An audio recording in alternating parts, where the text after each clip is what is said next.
మానవ జీవితమే ఒక మహాభారతం, మానవ జీవితమే ఒక మహాభారతం, అది మంచి చెడుల రెంటి నడుమ నిత్య ఘర్షణం. మాతృదేవోభవ. అమ్మయటన్న మాట సుమకారమునందున తావియై మనోజ్ఞమ్మగు పూలమాలయై చల్లని పుష్పమునై సుమమ్ములందమ్ములు జిమ్ము తోటయై దాగుడు మూతల వెనదొంగయై కమ్మగ నెమ్మదిన్ నిలిచి కైతలలో కలగండలద్దెడిన్ అమ్మయటన్న మాట. భారతీయ పౌరాణికుల భూగోళ పరిజ్ఞానాన్ని మనకు అందజేస్తూ ఉన్న మహాభారత కథాశ్రవణం కోసం ఎదురు చూస్తూ ఉన్న భక్తి టీవీ ప్రేక్షక మహాశయులందరికీ కవి బ్రహ్మ తిక్కిన సోమయాజి రచించిన ఆంధ్ర మహాభారతం భీష్మ పర్వానికి సాగుతున్న సామాజిక వ్యాఖ్యలో 876వ భాగానికి స్వాగతం పలుకుతున్నాం. మానవ జీవితమే ఒక మహాభారతం, అది మంచి చెడుల రెంటి నడుమ నిత్య ఘర్షణం. ఎన్ని నదులున్నాయి మహారాజా? ఈ భారతవర్షం మొత్తం మీద సుమారుగా 200కి పైగా నదులున్నాయి. స్నానానికి, పానానికి, వ్యవసాయానికి, తాగునీరు, సాగునీరు ఎన్ని రకాలుగా ఉపయోగించుకోవచ్చు. కానీ మానవుల స్వార్థం కారణంగా ధనవంతులు మరింత ధనవంతులు అవుతున్నారు, పేదవాళ్ళు మరింత పేదవాళ్ళు అవుతున్నారు. దీనికి మూలం సంపద లోటు కాదు, సంస్కారం లోటైంది. అందరము జాగ్రత్త పడవలసిన విషయాలు చెబుతున్నాడు సంజయుడు. నదుల సంగతి అలా ఉంచండి మహారాజా. అరణ్యాల సంగతి ఎడనెడ పరపై యొప్పెడి అడవులనేకములు, ఎడనెడ పరపై యొప్పెడి అడవులనేకములు, వానియందర్ధము సేరెడు వెరవులు పెక్కులు, వానియందర్ధము సేరెడు వెరవులు పెక్కులు, వానియందర్ధము సేరెడు వెరవులు పెక్కులు, చొప్పడియుండు నయంబుతోడి బలిమి కలిగినన్ వెరవులు పెక్కులు, చొప్పడియుండు నయంబుతోడి బలిమి కలిగినన్. ఎడనెడ పరపై ఒప్పెడి అడవులు అనేకములు. అడవులు ఎలా ఉంటాయంటే భారతదేశంలో పరపు అంటే నిజానికి పడక అని అర్థం ఉంది, పరచినట్టుగా చిక్కగా అన్నమాట. మీకు బాగా ఊడుపు మీద చీలండి ఉన్నప్పుడు సర్కారు జిల్లాల్లోనూ అక్కడ మీరు ప్రయాణం చేయడం సర్కార్ ఎక్స్ప్రెస్లో ముఖ్యంగా అది మద్రాసులో 7 గంటలకు బయలుదేరుతుంది రాత్రి, ఉదయం 9-10 అయ్యేసరికి కాకినాడ వస్తుంది. ఈలోపు 7 గంటల ప్రాంతానికి తణుకు, తాడేపల్లిగూడెం, అత్తిలి ఈ గ్రామాల నుంచి ప్రయాణిస్తుంది, ఈ నగరాల నుంచి. నిడదవోలు ఆ పొద్దునే లేచి చూస్తూ ఉంటే కళ్ళు బాగుంటాయండి నిజంగా. ఆ పచ్చదనం చూస్తే కళ్ళు పచ్చబడకుండా ఉంటాయి, ఆనందంగా ఆరోగ్యంగా ఉంటాయి. నాకు తెలిసిన ప్రాంతం చెప్పాను, మిగిలిన ప్రాంతాలు కూడా ఇలాగే ఉన్నాయి. అదేదో అభివృద్ధి చెందిన ప్రాంతం అనుకోవద్దు, చాలా చోట్ల నాకు తెలిసిందే పుట్టిన ప్రాంతం కాబట్టి చెప్పాను. ఆ పచ్చదనం కంటికి కనపడాలండి. పరుపే నిజంగా ఆకుపచ్చని తివాసి పరిచారేమో నేల మీద అన్నట్టుగా ఉంటుంది. అదే పరపై ఒప్పెడే అన్నాడు కవి కాబట్టి పరిచినట్టుగా ఉంటాయండి. అడవులు అనేకములు, ఒకటా ఎన్ని అడవులు. వానియందర్ధము చేరెడు వెరవులు పెక్కులు చొప్పడియుండు. వాటి ద్వారా మనం డబ్బు సంపాదించుకునే మార్గాలు, వెరవు అంటే ఉపాయాలు చాలా ఉన్నాయి. ఎప్పుడు నయంబుతోడి బలిమి కలిగిన, బలిమి బలం అవసరమే, కానీ నయము నీతితో కూడిన బలమైన భారతీయతలో ఉండే సంస్కారం గమనించండి. ఇంతకుముందు మీకు కొండల గురించి చెప్పిన పద్యంలో దండితనంతో పాటు, నేర్పుతో పాటు పాడి న్యాయం ఉండాలన్నాడు. ఇక్కడ ధర్మం ఉండాలన్నాడు. ఆ ధర్మం, న్యాయం, సత్యం లేకుండా భారతీయ వ్యక్తులు, మహానుభావులు మాట్లాడవసరం. ఇప్పుడంతా ఎంతసేపు ఏమిటంటే చదువుకునే విద్యార్థులు కూడా చెప్పేది, నీకు జాబ్ రావాలంటే ర్యాంక్ రావాలి, డబ్బు కావాలంటే జాబ్ రావాలి. నీతి అనే మాట లేదండి అసలు ఎక్కడ. ముందు బతకడం నేర్చుకో, ధర్మంగా నేర్చుకో. నువ్వు నెంబర్ 1 అవ్వాలని చెప్పేవాడే తప్ప నువ్వు నెంబర్ 10 అయినా సరే ఎవడు బుర్రా పగల కొట్టకు. నువ్వు నీతిగా బతుకు. నీతిగా బతుకు అనేది పాఠ్యాంశాల్లో ఉందా? ఉన్నా చెబుతున్నారు. ఉంటుంది. సంపాదకులను అనద్దు అన్నిటికీ. వాళ్ళు ఏదో మంచివే పెడతారు, చెడగొట్టాలని ఎవరు అనుకోరు. కానీ చెప్పవలసింది వెరవులు ఉన్నాయి. కానీ నయంబుతోడి బలిమి కలిగి బలిమి ఉండాలి. అది బలిమి ఉంది వేళ, నయము లేదు, నీతి లేదు.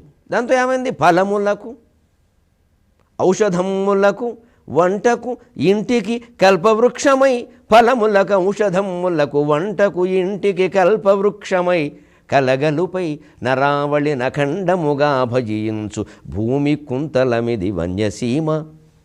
అడవుల ఉపయోగాల గురించి సాగర ఘోషలో రాసిన పద్యం ఇది. ఎన్ని ప్రయోజనాలు ఉన్నాయి? ఫలములకు, ఔషధములకు, వంటకు, ఇంటికి కల్పవృక్షమై, కలగలుపై నరావళి నఖండముగా భజించు భూమి కుంతలమిది వన్యసీమ, సమతౌల్యముగా చెడి మౌని సీమ, జీవుల హరించు వాయువుల పుట్టగనీయని ప్రాణసీమయవు. భూమి కుంతలమిది వన్యసీమ, భూదేవికి కొప్పులా ఉంటుంది ఈ అడవులు. ఇది వన్యసీమ. సమతౌల్యముగా చెడు మౌనిసీమ. అక్కడ సమతౌల్యం అంటే జీవుల సమతూకం. అది ఎందుకు ఉంటుందంటే మునుల ఆశ్రమాలు ఉంటాయి అక్కడ. అందువల్ల ఎవరు తొందరగా వేటాడే వాళ్ళకి, మీరు పురాణాల్లో కథలు, దశరథుడు వేటాడుతూ జింకను వధించాడు, లేదా జింక అనుకుని ఎవరో అబ్బాయిని వధించాడు. పాండురాజు సంగమిస్తున్న జింకలను వధిస్తే శాపం వచ్చింది భారతంలో. అక్కడ ముని దంపతులు ఇచ్చారు ఆ శాపాన్ని. అంటే నీ ఇష్టం వచ్చినట్టు వేటాడడానికి వీల్లేదు. అక్కడ మున్యాశ్రమాలు ఉన్నాయి. ఎందుకుండేవి మున్యాశ్రమాలు? వీళ్ళ నగరాల్లో ఉండలేరా? ఇవాళ స్వామీజీలు అందరూ ఉండలా నగరాల్లో ఆశ్రమాలు కట్టుకుని మార్కెట్ మధ్యలో ఉండొచ్చు. ఎందుకు ఉండలేదండి? లేవో కానల కందమూల ఫలముల్. దుర్జటి ఆలోచనే మన మహర్షులది. లేవో కానల కందమూల ఫలముల్, లేవో గుహల్ తోయముల్, లేవో ఏరుల తోయముల్, లేవో ఏరుల పల్లవాస్తరణముల్, లేవో పల్లవాస్తరణముల్, లేవో సదా ఆత్మలో, లేవో నీవు విరక్తులన్ మను పజ్జాలిన్ బొంది. పరమేశ్వర, లేవో కానల కందమూల ఫలముల్, లేవో గుహల్ తోయముల్, లేవో ఏరుల పల్లవాస్తరణముల్, లేవో సదా ఆత్మలో, లేవో నీవు విరక్తులన్ మనుపజాలిన్ బొంది. భూపాలురన్ సేవల్ చేయగబోదురు ఏలొక జనుల్ శ్రీకాళహస్తీశ్వర. నిజంగానే చిత్తంలో శివుడున్న వాడికి పండితుడి నాయకులు కావాలండి. వీళ్ళు ఏం చేస్తారు మనకి?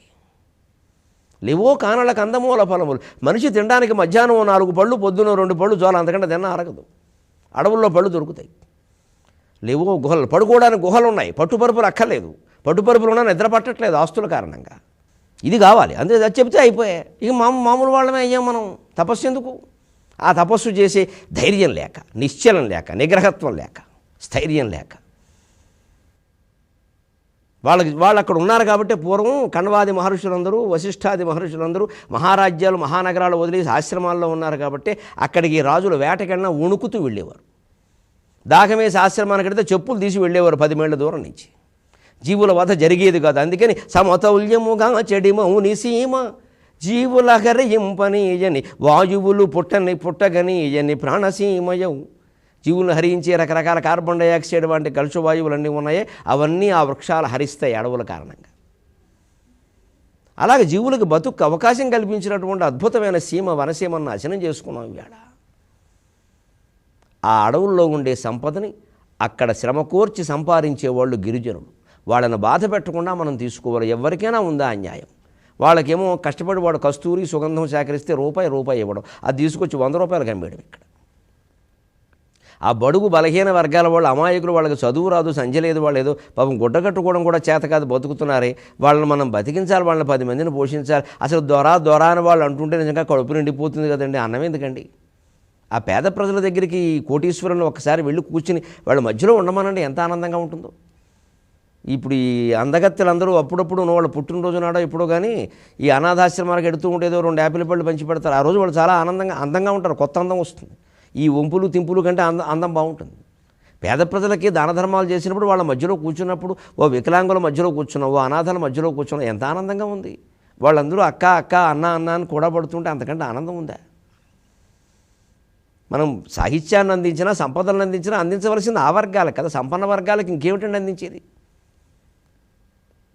అందుకని మొహమాటం లేకుండా చెబుతున్న మహాభారతం కాదు, ఏ గ్రంథం చెప్పినా సాహిత్యం బడుగు బలహీన వర్గాలకి చేరాలని నా లక్ష్యం. అది నేను ఎక్కడైనా లారీ క్లీనర్ కనిపించి బస్సు క్లీనర్ కనిపించి నేను భారతం వింటున్నానంటే పరమానంద పడతాను. నాకు వ్యాసుడు కూర్చుని విన్నంత ఆనందంగా ఉంటుంది నాకు. ఓ పండితుడు వినడం సమస్య కాదు, పండితుడు అందులోంచి లాగుతాడు పాయింట్లు, వీడు ఏమీ లాగడు, సుఖంగా వింటాడు. వాళ్ళ దగ్గరికి వెళ్ళాలి, వాళ్ళకి అందలేదనుకుంటున్నారు, అది అందించాలి. ఇది నీకోసం చెప్పిన భారతం. శ్రమ దోపిడీకి వ్యతిరేకం ఆంధ్ర మహాభారతం. ఇంత గొప్ప వరంజాలు. ఇక ఆ పైన నగరాలు, భారతవర్షమంతటా ప్రసిద్ధిగాంచినటువంటి 270 నగరాల గురించి చెప్పాడు మహాభారతంలో.